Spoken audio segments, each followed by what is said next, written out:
घरचं तोंडानं गावचं धुणं हो धुणं धुत होती रडत होती. धुणं संपलं तरी नदीवरची काय उठ ना. मग शेजारी धुणं रड बाई येऊन आपलं औपचारिकतेनं विचारलं काय झालं मग. काय सांगू काय सांगू कसं सांगू सांग म्हणली तोंडानं. कसं सांगते आता सांग कसं तर सांग आता सांग काय झालंय. माझ्याशिवाय कोणी विचारायला बी नाही. सांग बाई काय झालं. मोठं घर म्हणून दिलं. भलता होता बी घेतला. असं सांभाळी तसं सांभाळी वर्षात रंग दाखवली. काय ती सासू काय ती सासरा काय ती जाऊ काय ती नणंद सगळं सहन केलं असतं. सगळं एका पायावर सहन केलं असतं. फक्त ही दलिंदर नीट पाहिजे होता.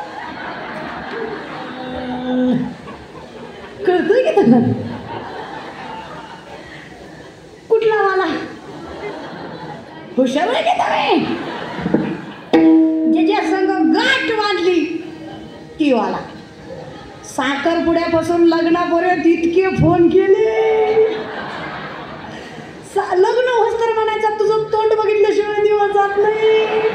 तुझा आवाज ऐकल्याशिवाय करमत नाही. आता म्हणतंय तुझं तोंड बघितलं की दिवस नीट जात नाही. तुझा आवाज ऐकला की टेन्शन येतंय डोकं दुखतंय.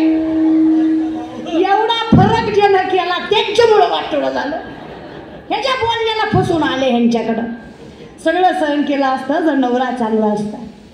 सगळ्यात वाईट नवरा त्याला जिवंत सोडायचा. ही बाकीच्याला खरूज बिरूज बुडकी बिडकी ती तिकडं खपुदी सासू मरुदी. नवरा यज्ञातच टाकायचा. दादला मारून या होती देईन. कोण दादला खरा खुरा खरा साथ देतो दादा. नवऱ्याशिवाय काय आयुष्य काय हा बोल चाल पण शेवटी सुख दुःख कुणाला सांगता नवऱ्यालाच की. ती वाला नवरा नाही. कुठला नवरा अहंकार. सगळ्यात मोठा नवरा कुठला मालक झालाय तो आपला. त्याला असं वाटतंय मी केलंय माझं आहे माझ्यामुळं झालंय मी मोठं केलं घराला. या अहंकारामुळं देव विसरला. या नवऱ्यामुळं देव लांब गेला. ह्याला मात्र आहुती दिल्याशिवाय पर्याय नाही. मग महाराज त्या शेजारणीनं सांगितलं. धुणं धुणाऱ्या बाईला शेजारीन बसलेली ती म्हणली बाई लय ऐकलं तुझं लय सासरवास आहे तुला काय करती. काय नाही म्हणली आता याच नदीत जीव देणार. ती म्हणली आत्महत्येसारखं महापातक दुसरं तू कशाला मरती. काय करू म्हणली मी. तू कशाला मरती मग काय करू. त्यांना मार. तू कशाला जीव देती. तुझे काय चूक नाही तर ज्यांनी त्रास दिलाय त्यांना मार. त्यांनी मारून त्यांनी पुन्हा काय करू.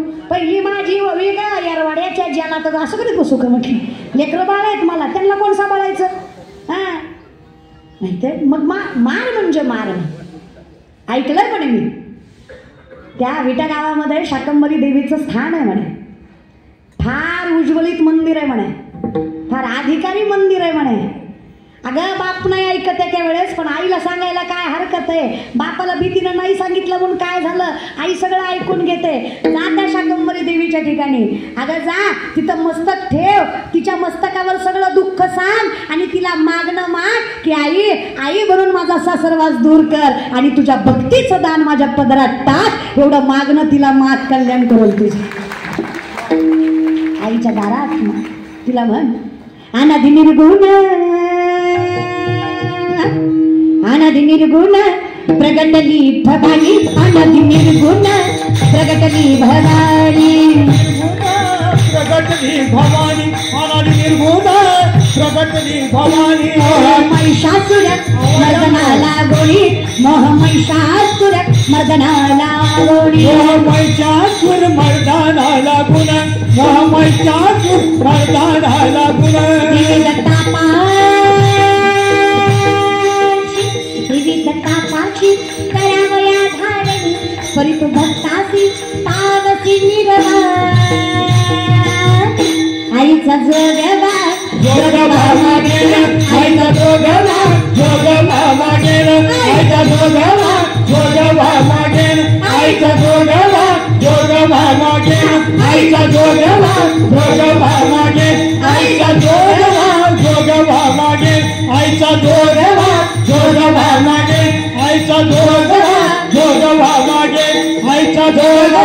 जोगदा जोगदा जोगदा मागेन जोगदा जोगदा जोगदा मागेन जोगदा मागेन जोगदा मागेन जोगदा मागेन जोगदा मागेन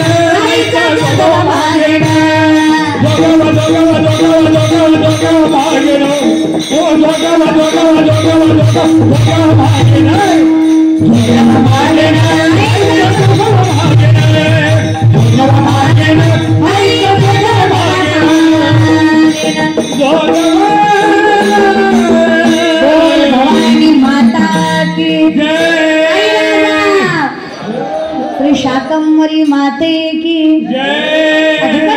देशील मला सगळा सासरवास दूर करशील मला आणि भक्तीचं प्रेमाचं वात्सल्याचं दार पदरात टाकून माझं आयुष्य सुखरूप करशील. पण हे करण्यासाठी काय करावं? काही नाही म्हणे, फक्त भजन करावं. विठोबाय रखुमाई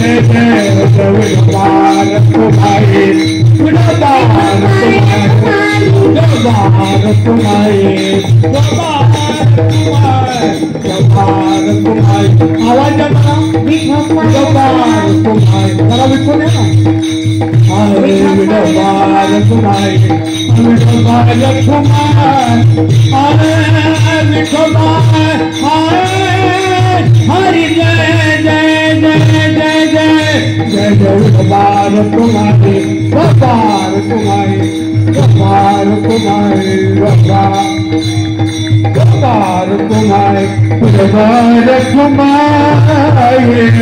गोपाल तुम्हारे गोपाल तुम्हारे आए गोपाल तुम्हारे गोपाल कुमार गोपाल कुमार गोपाल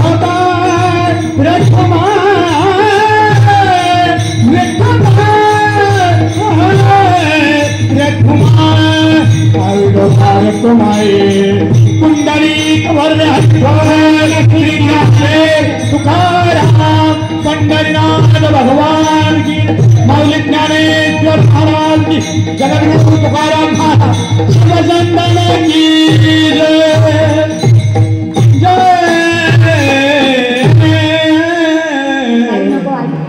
पदरात एवढंच टाक बाई.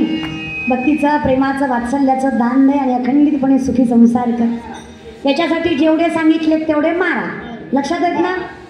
किती मारायचं हे लक्षात येत ना? पहिला कोण आहे? दंभ. दुसरं कोण आहे? आशा वासना. तिसरी कोण आहे? आशा. चौथं मोह. पाचवा अहंकार. आणि शेवटी उरला तो परमात्मा. आत्मा आणि परमात्म्याचं मिलन झालं. आम्हा तया परस्परे एका नामाची चांतरे. देव पहावया गेलो तेथे देवाची हो ठेलो. लोक म्हणतात देवाचं नाव काय देतं? अरे 23-24 वर्षाची पोरगी आहे मी. फक्त माऊलींच्या समाधीला मस्तक लावलं. आज त्यांच्या चरणावर मस्तक ठेवलं. अख्खा महाराष्ट्र आमच्या चरणावर मस्तक ठेवतो का? तर आम्ही त्याच्या चरणावर मस्तक. एवढं जर देव देत असेल तर अजून काय द्यावं? सगळं काही तोच परिपूर्ण करतो. म्हणून विनंती आहे, जेवढा जास्त वेळ देता येईल तेवढा परमार्थाकडे द्या. गरज आहे बरं का. पहिलं लेकरू आईकडे बघितलं की शांत व्हायचं. आता लेकरू आईकडे गेल्यावर शांत होतं का? कधी होतं? अजून तोंड घेऊन तुम्हीच म्हणता का अजून? हां, एखाद्या आईला म्हणलं नको द्यात जावा गल्लय मोबाईल. एकदा मोबाईल घेतलं की कुणाच्या बापाचं ऐकत नाही, तुमचं ऐकत नाही. अगं 45चं तुमच्या शब्दाच्या बाहेर नाही आणि 1.5-2चं ऐकत नाही. हस काय करता माय? सोपं सांग. लेकरांना पुस्तक वाच म्हटल्यावर लेकरू पुस्तक वाचत नसतं. तुम्ही घेऊन बसा. लेकरू शेजारी बसल्याशिवाय तुमच्या मुखात हरिपाठ असेल लेकराला जमणार आहे. तुमच्या मुखात घोषणा असतील लेकराला जमणार आहे. विनंती आहे तेवढं करा. पुढं बाजूला राहा. वापरू नका असं नाही, पण मर्यादा प्रत्येक गोष्टीला. पोटापेक्षा जास्त खाल्लं की पचत, प्रमाणापेक्षा जास्त चुकीचं वागलं की देवासमोर सहन होत. विनंती आहे प्रमाण देणं वागा. सुंदर नामचिंतनाचा अट्टहास हा शाकंभरी महोत्सव, चामुंडेश्वरी मातेचा हा सुंदर महोत्सव, सगळ्या मंडळीच्या माध्यमातून माझ्याकडे सेवा आली. सगळ्यांच्या नावावर साष्टांग दंडवत. अगदी गोड नियोजन करतात ही मंडळी.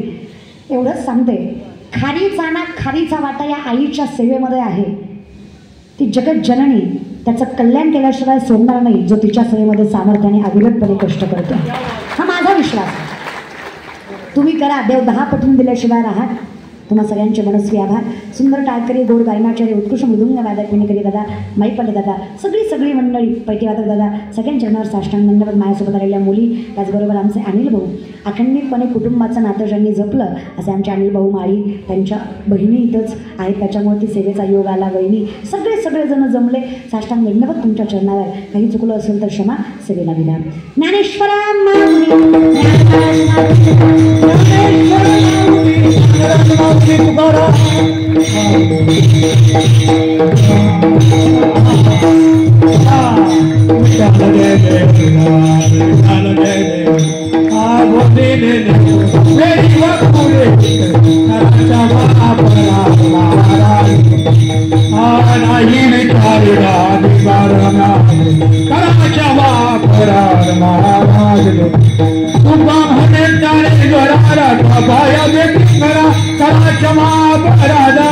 राज तुम्ही ज्ञानदेव तुकाराम कुंडली कवरदे हरिविठ्ठल श्री ज्ञानदेव तुकाराम पंढरीनाथ भगवान की जय. माऊली ज्ञानेश्वर महाराज की जय. छान.